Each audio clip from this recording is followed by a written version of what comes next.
So seventh question చూద్దాము. Seventh question ఏంటిది? Dash are specialized cells to kill self cells. అంటే what is the meaning of self cells? Our own body cells. Okay, మన body cells నే చంపడానికి specialize అయిన cells ఏంటి అవి?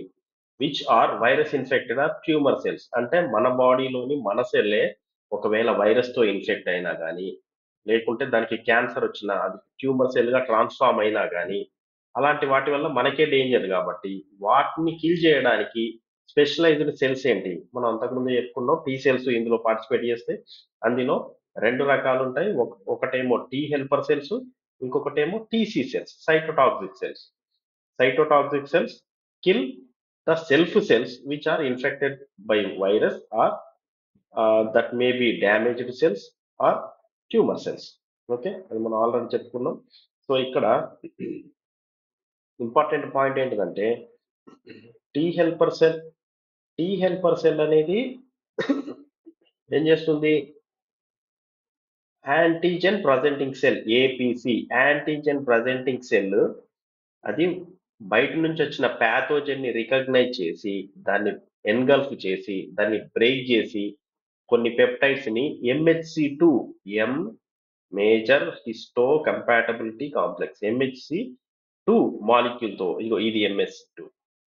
Okay, ఈ ఈ ఆరెంజ్ కలర్, ఈ MHC2 తోని డిస్ప్లే చేస్తుంది, ప్రజెంటేషన్ చేస్తుంది. అందుకోసం దీని పేరు ఏంటిది? Antigen presenting cell. దీన్ని ఐడెంటిఫై చేసేది టీ హెల్పర్ సెల్. ఇప్పుడు ఇది ఏం చేస్తుంది? కొన్ని కెమికల్ సిగ్నల్స్ ని, సైటోకైన్స్ అనేవి రిలీజ్ చేస్తుంది. ఈ సైటోకైన్స్ మిగిలిన అన్ని రకాల పి సెల్స్ ని, టీ సెల్స్ ని, అన్నిటిని కూడా, తర్వాత ఇంక్లూడింగ్ ఈ యాంటీజెన్ ప్రజెంటింగ్ సెల్స్ ని కూడా, ఇమ్యూన్ సిస్టమ్ మొత్తాన్ని యాక్టివేట్ చేస్తుంది. సో ఇక్కడ ప్రజెంట్ చేసేదేమో యాంటీజెన్ ప్రజెంటింగ్ సెల్, ప్రజెంట్ చేసేది ఫారెన్ యాంటీజెన్ ని, తర్వాత దేంతో ప్రజెంట్ చేస్తుంది? MSC2 తోని. దాన్ని రికగ్నైజ్ చేసేది T helper cell. So 4 points గుర్తుపెట్టుకోవాలి. అదే టీసీ సెల్స్ దగ్గరికి వస్తే, సెకండ్ టీ సెల్ పాపులేషన్, రెండు రకాల టీ సెల్స్ ఉన్నాయి కదా, ఇదొకటి ఇది రెండోది. టీసీ సెల్స్ మాత్రము వేటిని రికగ్నైజ్ చేస్తుందంటే, అది మన బాడీలోనే ఉన్న థ్రెట్ ని రికగ్నైజ్ చేస్తుంది, బయట నుంచి వచ్చిన దాన్ని కాదు. ఇక్కడ ఇచ్చాను చూడండి, ఇగో ఇది ఈ కలర్ది క్లాస్ 1 MHC. ఇవి అన్ని సెల్స్ లో ఉంటాయి. ప్రతి సెల్, ఇప్పుడు మన బాడీలో ఉన్న ప్రతి సెల్ మీద కూడా MSC2 ఉంది ఆల్రెడీ. ఓకే, MSC1 ప్రతి సెల్లో కూడా ఉంది. MSC1 ఎప్పుడు కూడా మన బాడీలో ఉన్న ప్రోటీన్స్ ని డిస్ప్లే చేస్తూ ఉంటది.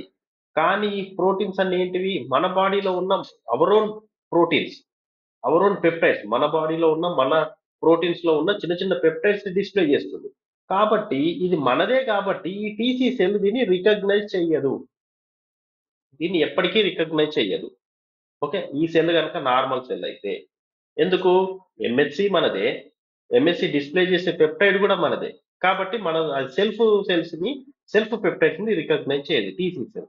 కానీ ఎప్పుడైనా వైరస్ బయట నుంచి వచ్చి ఇన్ఫెక్ట్ చేస్తే అప్పుడు ఏమవుతుంది? వైరల్ ప్రోటీన్స్ ప్రొడక్షన్ అయితే ఈ సెల్ లోపల. అప్పుడు ఏం చేస్తుంది? ఇది మన మన పెప్టైడ్స్ తో పాటు కొన్ని MSC మాలిక్యూల్స్ ఈ వైరల్ పెప్టైడ్ ని కూడా డిస్ప్లే చేస్తుంది. సో ఇప్పుడు ఏమైంది? వైరల్ పెప్టైడ్ ఫారెన్ కాబట్టి అప్పుడు టీసీ సెల్ వచ్చి దీన్ని రికగ్నైజ్ చేస్తుంది. ఓకే, దీన్ని గుర్తుపడుతుంది. దీన్ని గుర్తుపట్టగానే ఇది కనుక దీనికి ఈ రకంగా బైండ్ అయింది అని అంటే, ఇక్కడ బైండ్ అయింది కదా, సో ఈ రకంగా బైండ్ అయిందంటే దాని మీనింగ్ ఏంటిది? అది డిస్ప్లే చేస్తున్న ప్రోటీన్ ఫారెన్ ప్రోటీన్ అన్నట్టు. అంటే ఒక వైరస్ కి సంబంధించిన ప్రోటీన్ కావచ్చు, లేకపోతే ఈ సెల్కి ఆల్రెడీ క్యాన్సర్ వస్తే దీనిలో వచ్చే ప్రోటీన్స్ యొక్క అమైనో యాసిడ్ సీక్వెన్స్ చాలా మారిపోతాయి. మారిపోవడం వల్ల ఆ ప్రోటీన్ కూడా సెల్ఫ్ సెల్ఫ్ ప్రోటీన్ లాగా ఉండదు, కొత్త ప్రోటీన్ లాగా మారుతుంది.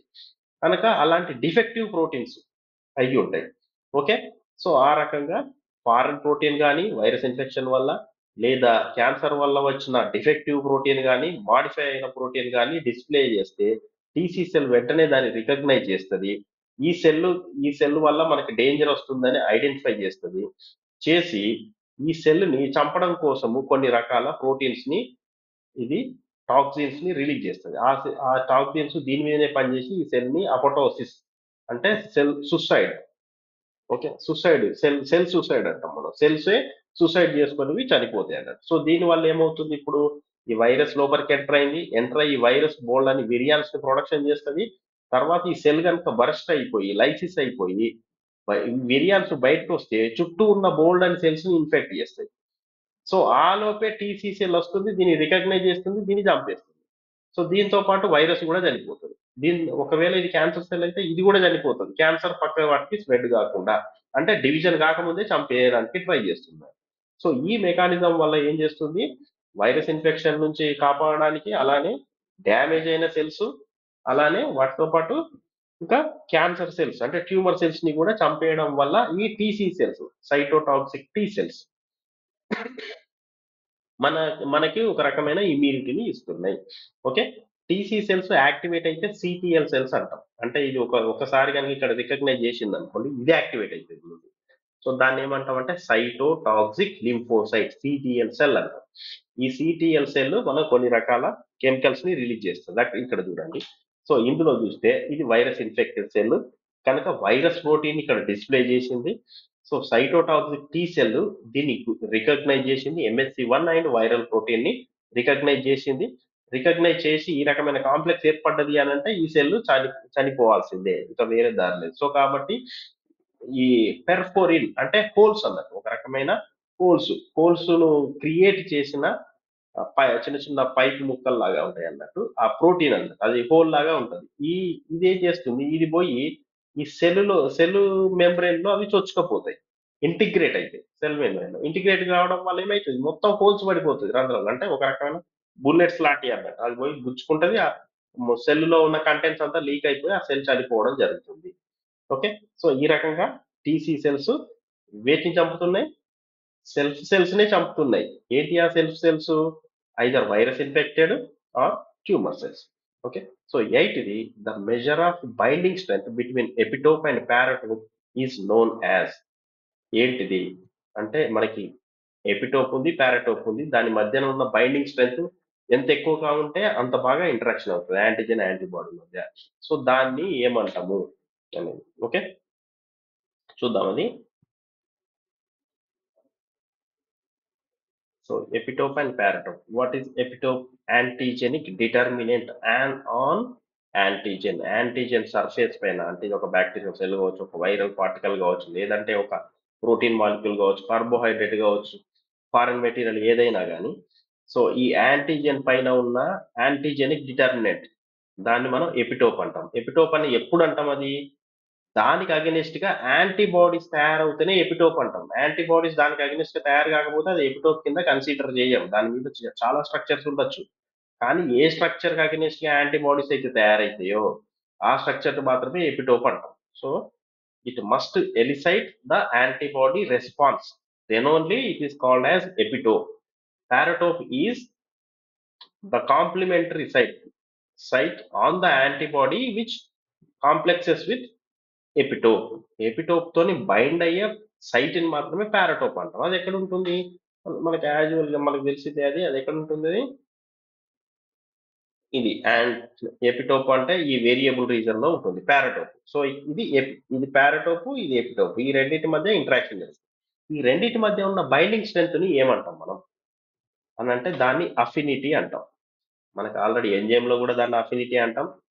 The binding strength between the substrate and active site of the enzyme కాదు, active site of the enzyme is called the affinity. Binding strength ఎంత బాగా స్ట్రాంగ్ గా బైండ్ అయింది అనేది, అది దేని మీద డిపెండ్ అవుతుంది, ఎన్ని బాండ్స్ ఎక్కువగా ఉంటే అంత బైండింగ్ స్ట్రెంత్ ఎక్కువ ఉన్నట్టు, అఫినిటీ ఎక్కువగా ఉన్నట్టు. ఏం బాండ్స్ అవి, non covalent bonds. The number of non covalent bonds between the substrate and active site, or the number of non-covalent bonds formed between the epitope and paratope is called affinity. This is what the measure of binding strength between epitope and paratope. The affinity between antigen and antibody depends on their specificity. Specificity అంటే ఏంటి, అవి ఎంత బాగా ఒకదానికొకటి contact లోకి వచ్చినాయి. ఎంత ఎక్కువ కాంటాక్ట్ లోకి వస్తే అంత ఎక్కువగా ఇంటరాక్షన్స్ అవుతాయి, అంత ఎక్కువ నాన్ కోవలెంట్ ఇంటరాక్షన్స్ జరుగుతాయి, బాండ్స్ ఏర్పడతాయి. అన్ని ఎక్కువ బాండ్స్ ఉంటే అంత బాగా స్ట్రాంగ్ గా బైండ్ అవుతుంది. Okay, so next question, next ninth question. Dash immunity is considered as first line of body defence against foreign material. ఇది మనకు తెలిసిందే. ఏం ఇమ్యూనిటీలో 2 టైప్స్ ఉన్నాయి. First one is natural immunity, second one is acquired. What is natural? Natural by birth వచ్చేది. Okay, దాన్ని natural అంటారు. Acquired అంటే ఏంటిది? యాంటీజెన్ మనకి రావడం వల్ల మన లోపల మనం తయారు చేసుకున్న ఇమ్యూనిటీని అక్వైర్డ్ ఇమ్యూనిటీ అంటాము. బాడీస్ ఫస్ట్ లైన్ డిఫెన్స్ అని దేన్ని అంటున్నాం అంటే న్యాచురల్ గా బయట నుంచి వచ్చే వాటిని రాకుండా ఆపేదాన్ని మనం ఫస్ట్ లైన్ డిఫెన్స్ మెకానిజం అంటున్నాం. ఓకే, సో కనుక ఇక్కడ natural immunity is considered as the first line of bodies defence against foreign materials. కానీ అక్వైర్డ్ ఇమ్యూనిటీ మాత్రం ఫస్ట్ లైన్ కాదు. ఎందుకు? అక్వైర్డ్ ఇమ్యూనిటీ ఎలా వస్తుంది మనకి? అది బాడీలోకి రానిస్తుంది, వచ్చిన తర్వాత అది దాని మన మీద ఎఫెక్ట్ చూపిస్తుంది. మనకి మనకి ఫీవర్ వచ్చే అవకాశం ఉంటుంది, ఇన్ఫెక్షన్ వల్ల రకరకాల సిమ్టమ్స్ వస్తాయి, కాంప్లికేషన్స్ వస్తాయి, ఇవన్నీ వస్తూనే ఉంటాయి. వన్ వీక్ కూడా టైం తీసుకుంటుంది ఇది. ఓకే, సో కనుక అది ఫస్ట్ లైన్ డిఫెన్స్ కాదు అది. Okay, so first line defence అంటే ఏంటి? అసలు రాకుండా ఆపాలి, వచ్చిన వెంటనే క్లియర్ చేయాలి. So natural immunity is the first line defence mechanism. Okay, so తర్వాత 10th the immunoglobulins have been divided into gas classes. అంటే ఎన్ని క్లాసెస్ గా డివైడ్ అయినాయి? ఇమ్యునోగ్లోబులిన్స్ ఎన్ని క్లాసెస్ ఉన్నాయి? మొత్తం మనకి 5 క్లాసెస్ ఉన్నాయి. ఓకే, ఏంటి ఏంటి ఏంటి అవి? So types of the antibodies లో మనకి హెవీ చైన్స్ ఉంటాయి 2. ఓకే, ఇక్కడ చూడండి, 2 హెవీ చైన్స్ ఉంటుంది. ఇది హెవీ చైన్, తర్వాత ఇదేమో లైట్ చైన్. ఓకే, మన అందరికి తెలిసిందే హెవీ చైన్స్ ఎన్ని రకాలు ఉంటాయి అంటే 5 టైప్స్ ఉంటాయి heavy chains. Light chains 2 types ఉంటాయి. ఓకే, ఈ 5 టైప్స్ ను బట్టే మనకి 5 టైప్స్ ఆఫ్ యాంటీబాడీస్ ఉన్నాయి. ఓకే, ఐజీఏ ఉంది, ఐజీజీ ఉంది, ఐజీఈ ఉంది, ఐజీడి ఉంది, ఐజీఎం ఉంది. ఓకే, 5 టైప్స్ ఉన్నాయి. ఇది హెవీ చైన్ బేస్డ్ చేసుకోండి. ప్రతి దాంట్లో కూడా ఐజీఏ యాంటీబాడీస్ లో ఏ అంటే alpha type. Okay, alpha type IGA. Okay, దీన్ని ఏమంటాం? ఐజీఏ అంటాం, ఆల్ఫా టైప్ అంటాం. ఇందులో మాత్రము 2 టైప్స్ ఉంటాయి. మళ్ళీ దీనిలో 2 లైట్ చైన్ లో, ఒకటి కపా, ఒకటి ల్యాండా. ఓకే, మళ్ళీ ఇందులో కూడా కపా ల్యాండా, మళ్ళీ ఇందులో కపా ల్యాండా, మళ్ళీ ఇందులో కపా ల్యాండా, మళ్ళీ ఇందులో కపా ల్యాండా. సో అలా ఉంటుంది. సో ఇక్కడ చూద్దాం, అది టైప్స్ ఆఫ్ యాంటీబాడీస్ ఎన్ని? 5 టైప్స్. అందులో ఫస్ట్ ఏంటిది? ఐజీజీ. ఐజీజీ ఇంపార్టెన్స్ ఏంటిది అంటే 80% మన బాడీలో ఉన్న యాంటీబాడీస్, అంటే మనం సీరం కొంత తీసుకొని అందులో కనుక టెస్ట్ చేస్తే ఆ సీరంలో యాంటీబాడీస్ ఒక యాంటీజెన్ ఇంజెక్ట్ చేసినాం, ఒకటే ఎపిటోప్ ఉంది, దానికి సంబంధించి ఒకటే రకమైన యాంటీబాడీస్ ప్రొడక్షన్ అయినాయి. ఒక 1 crore యాంటీబాడీస్ ఉన్నాయి 1 ml లో అని అనుకుందాం. ఓకే, ఆ 1 ml లో నుంచి ఆ 1 crore యాంటీబాడీస్ తీస్తే అందులో 5 టైప్స్ యాంటీబాడీస్ ఉంటాయి. అన్ని సేమ్ యాంటీజెన్స్ గుర్తుపడతాయి, కానీ టైప్స్ మాత్రం 5 ఉంటాయి. అందులో 80% ఐజీజీ ఉంటుంది. G stands for gamma. Gamma అంటే ఏంటిది? మొత్తం హెవీ చైన్స్ 2 రకాలు ఉన్నాయి, 5 రకాలు, 5 టైప్స్ ఉన్నాయి. ఓకే, ఆ 5 టైప్స్ లో ఒకటి గామా టైప్. కాబట్టి ఐజీజీ అంటే గామా టైప్ హెవీ చైన్ అంట. మరి లైట్ చైన్స్ ఎన్ని రకాలు ఉంటాయి? 2 టైప్స్ ఉంటాయి, lambda and kappa and lambda, ఇవి 2. సో ఇవి 2 కూడా ఉంటాయి. సో కనుక ఇప్పుడు ఎన్ని మొత్తం మనం తీసుకున్న 1 ml సీరంలో యాంటీబాడీస్ ఉన్నాయి, అన్ని కూడా ఒకటే యాంటీజెన్ రికగ్నైజ్ చేస్తాయి. కానీ అయినప్పటికీ కూడా ఎన్ని రకాలు ఉన్నాయి అంటే మొత్తము 5 టైప్స్ ఆఫ్ యాంటీబాడీస్ ఉన్నాయి. ఐజీఏ, ఐజీడి, ఐజీఈ, ఐజీఎం, అట్లా. ఓకే, సో ఈ 5 టైప్స్ లో కూడా మళ్ళీ ఒక్కొక్క దాంట్లో 2 ఉన్నాయి. ఏంటిది అవి? లైట్ చైన్ బట్టి. సో కాబట్టి టోటల్ ఎంత? 10 ఉన్నాయి. ఓకే, అందులో ఫస్ట్ది ఐజీజీ ఉంది అనుకుందాం. సపోజ్ ఐజీజీ, తర్వాత lambda type, IgG kappa type, తర్వాత IGA lambda type, IGA kappa, ఐజీడి lambda, ఐజీడి kappa, IgE lambda, IgE kappa, అట్లా ఐజీఎం లాంబ్డా, తర్వాత ఐజీఎం, మళ్ళీ ఐజీఎం కపా. సో ఇట్లా మొత్తం 10 టైప్స్ ఉంటాయండి. మొత్తం ఒరిజినల్ గా హెవీ చైన్ బేస్ మాత్రం 5 టైప్స్. ఓకే. ఐజీజీ అనేది మోస్ట్ అబుండెంట్ అంటే 80% ఉంటుంది.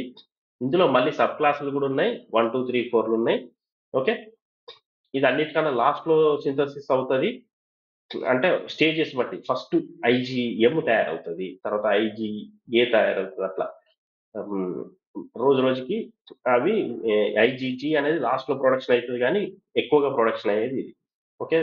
ఇదొకటి. తర్వాత ఐజీఏ ఇందులో 2 ఇవి జనరల్‌గా డైమర్స్ లాగా ఉంటాయి. ఇవి మిల్క్ లాంటివి. అంటే బాడీ ఫ్లూయిడ్స్ లోనే ఇవి ప్రొడక్షన్ అయితాయి. ఇందులో 2 యాంటీబాడీస్ కలిసి ఉంటాయి. ఓకే. యాంటీబాడీ ఇలా ఉంటుంది. ఇంకొక యాంటీబాడీ ఇలా ఉంటుంది. ఈ రెండిటి మధ్యన ఒక సెక్రీటరీ ప్రోటీన్ అని బైండ్ అయ్యి 2 యాంటీబాడీస్ ఉంటాయి. ఓకే. తర్వాత ఐజీఎం అని ఉంటుంది. ఐజీఎంలో 5 యాంటీబాడీస్ కలిసి ఉంటాయి. New type heavy chain. IgD okay. ఇది సింగిలే యాంటీబాడీ. ఐజీజీ సింగిలే. ఐజీఈ కూడా సింగిలే. ఐజీఈ ఏమో మనకి అలర్జిక్ రెస్పాన్స్‌లో ఇవన్నీ కీవర్డ్స్ ఇవి రాసేటప్పుడు కంపల్సరీ ఇవి రాయాలి. ఓకే. ఐజీడీ ఏమో ఇది సర్ఫేస్ పైన ఉంటది. బి సెల్ సర్ఫేస్ పైన. మనం బి సెల్స్ చూసాం గదా! ప్రీ బి సెల్ అంటేనేమో నార్మల్ సెల్ ఉంది. అదే బి సెల్ అంటేనేమో దాని మీద యాంటీబాడీ ఉంది. ఆ యాంటీబాడీస్ డి టైప్ ఉంటాయన్నమాట. ఓకే. ఐజీఎం, ఐజీఎం అనేది ముఖ్యంగా సెల్స్‌ని చంపడానికి. ఏవైనా బాక్టీరియల్ సెల్స్, మైక్రోబియల్ అటాక్ చేయడానికి. సెల్స్ పెద్ద పెద్ద సెల్స్‌ని చంపడానికి ఇవి యూజ్ అవుతాయి. ఐజీఏ అంటే ఏంటి ఫ్లూయిడ్స్‌లో ఉంటాయి. మెయిన్‌గా ఏంటిదంటే బ్రెస్ట్ మిల్క్‌లో ఉంటది. మదర్ నుంచి ఫీటస్‌కొస్తదన్నట్టు. బేబీకొస్తది. సో, కాబట్టి ఇప్పుడు ఈ ఐజీఏ యాంటీబాడీస్ మిల్క్ ద్వారా బేబీకెళ్తాయి. ఓకే. ఇప్పుడు ఈ ఐజీ యాంటీబాడీస్ మిల్క్ ద్వారా బేబీకెళ్ళడాన్ని ఏమంటాను? పాసివ్ ఇమ్యూనిటీ అంటాం. ఓకే. Natural passive immunity. నేచురల్‌గా తల్లి నుంచి బిడ్డకి యాంటీబాడీస్ పోతున్నాయి కాబట్టి నేచురల్ పాసివ్ ఇమ్యూనిటీ అని అంటాం. ఓకే. సో, ఇవి 5 టైప్స్ ఉంటాయి మొత్తం కలిసి. Okay. So, answer is 5 types. ఇక్కడ 5 టైప్స్ అయిపోయింది. 5 క్లాసెస్. తర్వాత next dash is a very small molecule which can bind to antibodies R B cell receptors but cannot initiate an immune response. అంటే ఏం చెప్తున్నాం ఇక్కడ? ఇక్కడ దీని ఆన్సర్ ఏంటిదంటే హ్యాప్10. హ్యాప్10 is a very small molecule. అంటే ఒక యాంటిజెన్ అనేది యాంటిజెన్‌గా క్వాలిఫై గావాలంటే దానికి కొంత మాలిక్యులర్ వెయిట్ ఉండాలి. ఆ మాలిక్యులర్ వెయిట్ కన్నా తక్కువగా ఉండి చాలా చిన్నగా ఉంటే అది యాంటిజెన్ లాగా పనిజేయదు. అంటే అది యాంటీబాడీ ప్రొడక్షన్‌ని అది స్టిమ్యులేట్ చేయలేదు. ఓకే. అవి యాంటీబాడీస్ లాగా క్వాలిఫై కావు. కానీ అయినప్పటికి గూడా ఆ చిన్న చిన్న మాలిక్యూల్స్ వెళ్లి ఏం చేస్తాయనంటే వేరే మాలిక్యూల్స్‌కి అవి బైండ్ అయితాయి. ఓకే. బైండ్ కావడం వల్ల వాటిని మనము అవి యాంటిజెన్స్ లాగా పనిచేస్తాయి. ఓకే.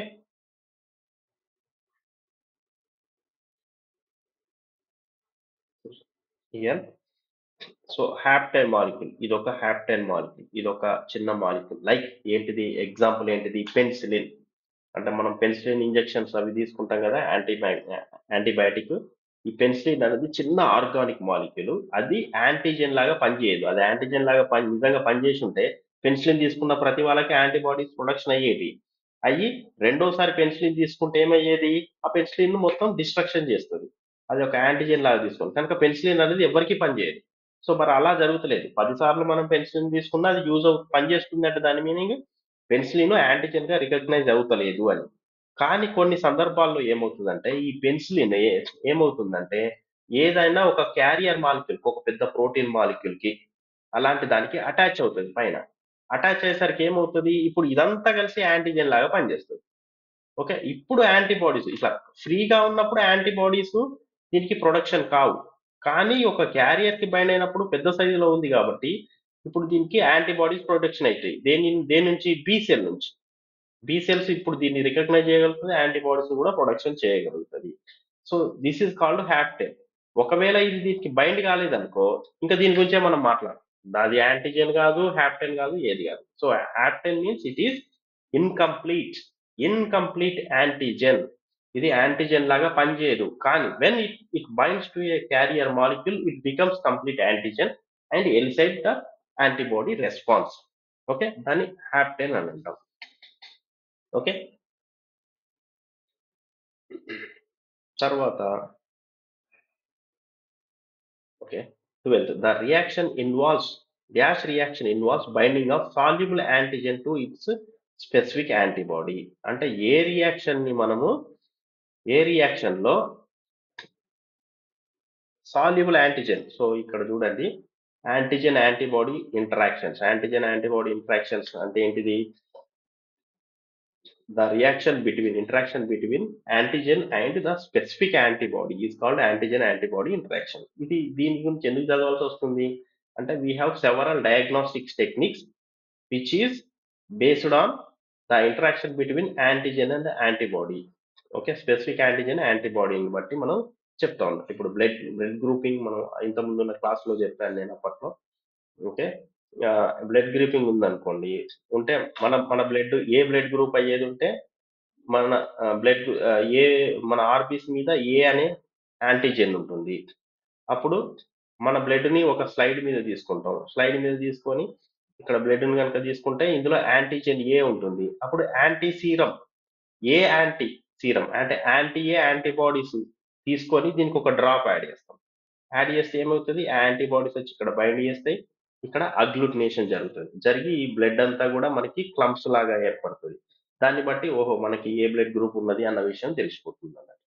ఓకే, సో అట్లా డయాగ్నోసిస్ చేయడానికి కోసమే యాంటీజెన్ యాంటీబాడీ ఇంటరాక్షన్స్ తీసుకుంటాం. సో అందులో రకరకాల ఇంటరాక్షన్స్ ఉన్నాయి. ఓకే, సో ఎగ్జాంపుల్స్ టెక్నిక్స్ ఉన్నాయి. అందులో ఫస్ట్ ఏంటిదంటే అగ్లూటినేషన్. ఇప్పుడు చెప్పిన బ్లడ్ గ్రూపింగ్ అగ్లూటినేషన్ కిందకి వస్తుంది. అన్ని యాంటీజెన్ యాంటీబాడీ ఇంటరాక్షన్స్, కానీ యాంటీజెన్ ఎలాంటి యాంటీజెన్ అన్న దాన్ని బట్టి ఇంటరాక్షన్ కి పేరు మారుతా ఉంటుంది. సో ఇక్కడ పార్టికులేట్ అంటే ఏదైనా పెద్ద పెద్ద పార్టికల్స్ లాగా కానీ, లేదంటే సెల్యులార్. ఓకే, ఇలాంటి యాంటీజెన్ కనుక ఏదైనా ఒక పార్టికులేట్ కానీ ఒక సెల్ కానీ అవుతే ఆ యాంటీజెన్ యాంటీబాడీ రియాక్షన్ ని అగ్లూటినేషన్ అంటాం. సో ఇక్కడ బ్లడ్ గ్రూపింగ్ లో యాంటీజెన్ ఏంటిది? ఆర్బీసీఏ యాంటీజెన్. ఆర్బీసీ మీద ఒక చిన్న యాంటీజెన్ ఉంది, కానీ ఆ ఆర్బీసీ మొత్తాన్ని కలిపి మనం యాంటీజెన్ అంటాం. సో సెల్ కాబట్టి ఇక్కడ ఒక బ్యాక్టీరియా ఉందనుకోండి, అప్పుడు కూడా అగ్లూటినేషన్ అంటాం. కానీ ఇక్కడ బ్యాక్టీరియా బదులు ఒక ప్రోటీన్ ఉందనుకుంటే, సింపుల్ ప్రోటీన్, ఒక ఫారెన్ ప్రోటీన్ మనం ఇంజెక్ట్ చేసినాం, లేదంటే ఒక బ్యాక్టీరియా నుంచి రిలీజ్ అయిన ఒక టాక్సిన్. ఓకే, చిన్న టాక్సిన్ ఒకటి వచ్చింది, డిప్తీరియా టాక్సిన్, కలరా టాక్సిన్, ఇవన్నీ ఏంటి? టెటానస్ టాక్సిన్, అట్లా. సో ఇవన్నీ ఏంటి?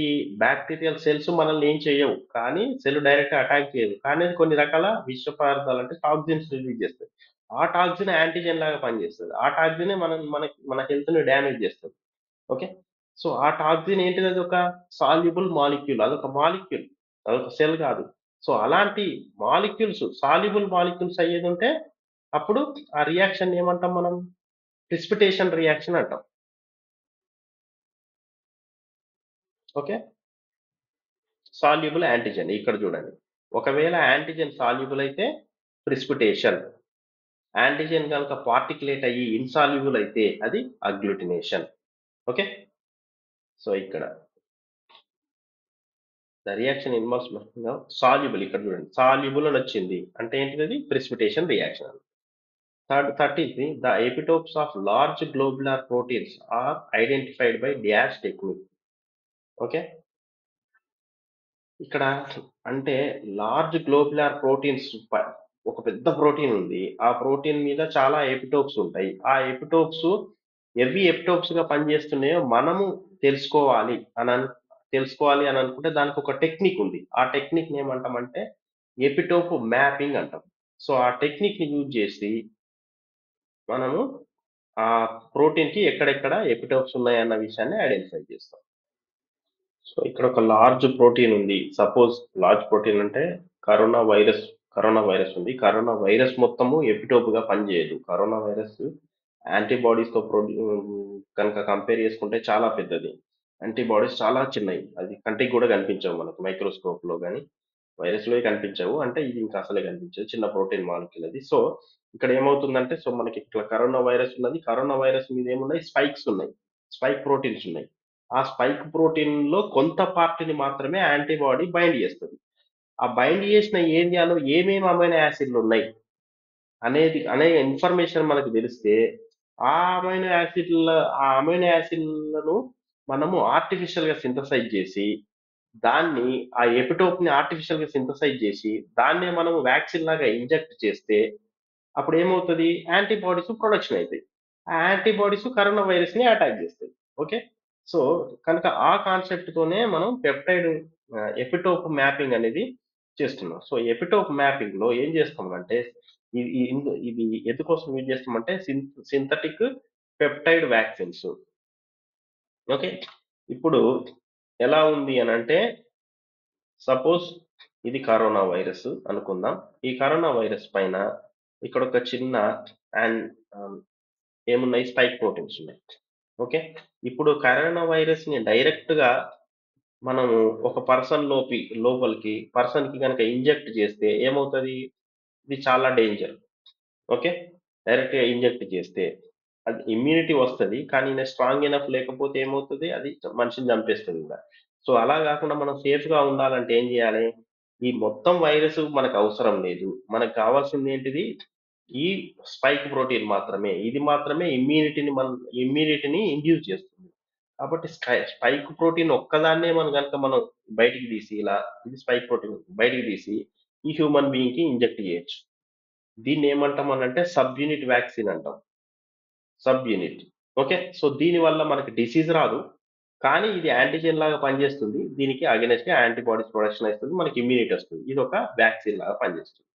ఓకే. సో, ఇలా కాకుండా ఒక్కొక్కసారి ఏమైతాయంటే పెద్ద పెద్ద ప్రోటీన్స్ ఉంటాయి. ఇవి డేంజరస్ ప్రోటీన్స్ గావచ్చు, టాక్సిన్స్ గావచ్చు. ఈ ప్రోటీన్‌లో ఎక్కడనో ఒక చిన్న ఏరియా మనకి ఎపిటోప్ లాగా పనిచేస్తది. దీనికి అగైనెస్ట్‌గా యాంటీబాడీ తయారైతది. సో, కనుక ఇప్పుడు ఏం జేయాలి? ఈ ఏరియాలో ఉన్న అమైనో యాసిడ్‌లు ఏంటియో ఐడెంటిఫై చేసి, ఆ అమైనో యాసిడ్ జెనెటిక్ కోడ్‌ను యూజ్ చేసి, టేబుల్‌ని యూజ్ చేసి ఒక చిన్న జీన్‌ను తయారు చేస్తాం మనం. ఓకే. చిన్న జీన్‌ని తయారు చేస్తాం. ఈ జీన్ ఏం చేస్తుంది? కొన్ని అమైనో యాసిడ్‌లను స్పెసిఫై చేస్తుంది. ఏ అమైనో యాసిడ్‌లవి? ఈ ఎపిటోప్ పైన ఉన్న అమైనో యాసిడ్. సో, దాంతో ఏమవుతది? ఈ చిన్న పెప్టైడ్ తయారైతది. ఈ చిన్న పెప్టైడ్‌ని మనం ఈ హ్యూమన్ బీయింగ్‌కి ఇంజెక్ట్ చేస్తాం. ఓకే. మనం ఆర్టిఫిషియల్‌గా తయారు చేసిన ఈ పెప్టైడ్‌ని హ్యూమన్ బీయింగ్‌కి ఇంజెక్ట్ చేస్తాం. అప్పుడేమైతది? ఇది వ్యాక్సిన్ లాగా పనిచేస్తుంది. ఇమ్యూనిటీ వస్తుంది. మనం మొత్తం సెల్‌ని ఇంజెక్ట్ చేయట్లేదు కాబట్టి మనకి పాథోజెనిసిటీ ఉండదు. యాంటీజెనిసిటీ మాత్రము, ఇమ్యునోజెనిసిటీ మాత్రం ఉంటుంది. ఓకే. దీన్ని మనం ఏమంటామంటే సింథటిక్ పెప్టైడ్ వ్యాక్సిన్స్ అంటాం. సో, ఇప్పుడు ఈ సింథటిక్ పెప్టైడ్ వ్యాక్సిన్స్ ఎలా తయారైనయి? ఎపిటోప్‌ని మనం ఆర్టిఫిషియల్‌గా తయారు చేయడం వల్ల. ఎపిటోప్ ఆర్టిఫిషియల్‌గా ఎట్లా తయారు చేసినాం? అంటే ఎపిటోప్ ఎక్కడున్నదో ఐడెంటిఫై చేయడం వల్ల. దాన్ని మనం ఆ టెక్నిక్ ఏమంటున్నాం? ఎపిటోప్ మ్యాపింగ్ టెక్నిక్ అంటున్నాం. ఓకే. తర్వాత నెక్స్ట్‌ది 14థ్ dash assay utilises particulate antigen attached to the surface of a carrier. Okay. ఇక్కడ చూడండి. పార్టిక్యులేట్ అనొచ్చింది. పార్టిక్యులేట్ యాంటిజెన్ అంటే ఏమని చెప్పినాం మనం? అగ్గ్లూటినేషన్. సాల్యుబుల్ యాంటిజెన్ అంటే ఏమని చెప్పినాం మనం? సాల్యుబుల్ అంటే ప్రిసిపిటేషన్. ఓకే. పార్టిక్యులేట్ అంటే అగ్గ్లూటినేషన్. కానీ ఇక్కడ ఒక చిన్న ట్విస్ట్ ఉన్నది. పార్టిక్యులేట్ యాంటిజెన్ ఈ టెక్స్ట్‌లో అగ్గ్లూటినేషన్‌లో 2 రకాలు. ఒకటి డైరెక్ట్ ఉన్నది. ఇంకొకటి ఇండైరెక్ట్ కూడా ఉంది. ఓకే. సో, అదొకసారి చూద్దాము. సో, ఇక్కడ చూడండి అగ్గ్లూటినేషన్ 2 టైప్స్ ఉన్నాయి. ఫస్ట్ టైప్‌లో ఏమవుతుంది అంటే డైరెక్ట్ అగ్గ్లూటినేషన్. డైరెక్ట్ అన్న మాట యూజ్ చేస్తున్నాం. డైరెక్ట్ అంటే ఏంటిదంటే పార్టిక్యులేట్ ఎగ్జాంపుల్ ఆర్‌బీసీ. సో, దానికి అగైనెస్ట్‌గా యాంటీబాడీస్ ఇంటరాక్షన్ అయింది. విజిబుల్ అగ్గ్లూటినేషన్ ఏర్పడ్డది మనకి. ఓకే. విజిబుల్‌గా క్లంపింగ్ అనేది ఏర్పడ్డది. కంటికి కనిపిస్తుంది మనకి. మిల్క్ గనుక బ్రేక్ అయితే ఎలా ఉంటుందో అలా మనకు కనిపిస్తుంది. క్లియర్‌గా కనిపిస్తుంది. క్లమ్ప్స్ లాగా, క్లాటింగ్ లాగా కనబడుతుంది. ఓకే. సో, ఇక్కడ యాంటిజెన్స్ ఉన్నాయి, యాంటీబాడీస్ ఉన్నాయి. అలా గాకుండా చిన్న చిన్న యాంటిజెన్స్ ఒక పార్టికల్ మీద అటాచ్ చేసి మనమే దానికి అటాచ్ చేసి తర్వాత యాంటీబాడీస్‌తోని ఇంటరాక్షన్ చేస్తే అప్పుడు కూడా విజిబుల్‌గా మనకు కనిపిస్తది. అంటే ఈ యాంటీబాడీస్‌ని యాంటిజెన్‌తోని డైరెక్ట్‌గా ఇంటరాక్ట్ చేస్తే కూడా యాంటిజెన్, యాంటీబాడీ ఇంటరాక్షన్ జరుగుతది. కానీ అది విజిబుల్ రియాక్షన్ కాదు. కంటికి కనిపించదు. మళ్ళీ అది రియాక్షన్ జరిగిందా? కాలేదా? అనేది మనం వట్టిగా కళ్ళతో చూసి చెప్పలేం. సో, కళ్ళతో చూసి చెప్పడానికి మనం ఏం చేస్తున్నామనంటే, ఈ యాంటిజెన్‌ని పెద్ద పెద్ద పార్టికల్స్ మీద అటాచ్ చేస్తాము. సపోర్ట్ పైన. అటాచ్ చేయడం వల్ల ఇప్పుడు ఇలాంటి క్రాస్ లింకింగ్ ఏర్పడతాంది. ఏర్పడడం వల్ల మనకి విజిబుల్ అగ్గ్లూటినేషన్ ఏర్పడుతుందన్నట్టు. సో, దీన్నేమంటున్నాం మనం? ఇండైరెక్ట్ అగ్గ్లూటినేషన్ అంటాం. ఇక్కడ క్వెషన్‌కెళ్దాం మళ్ళీ. క్వెషన్ ఏమంటుంది? Dash assay utilises particulate antigen. Okay. Particulate antigen attached to surface of a carrier. ఒక క్యారియర్ సర్ఫేస్‌కి అటాచ్ అయింది. సో ఇప్పుడు దాన్ని ఏమంటున్నాం? ఇండైరెక్ట్ అగ్లూటినేషన్ అని అంటున్నాం. ఓకే.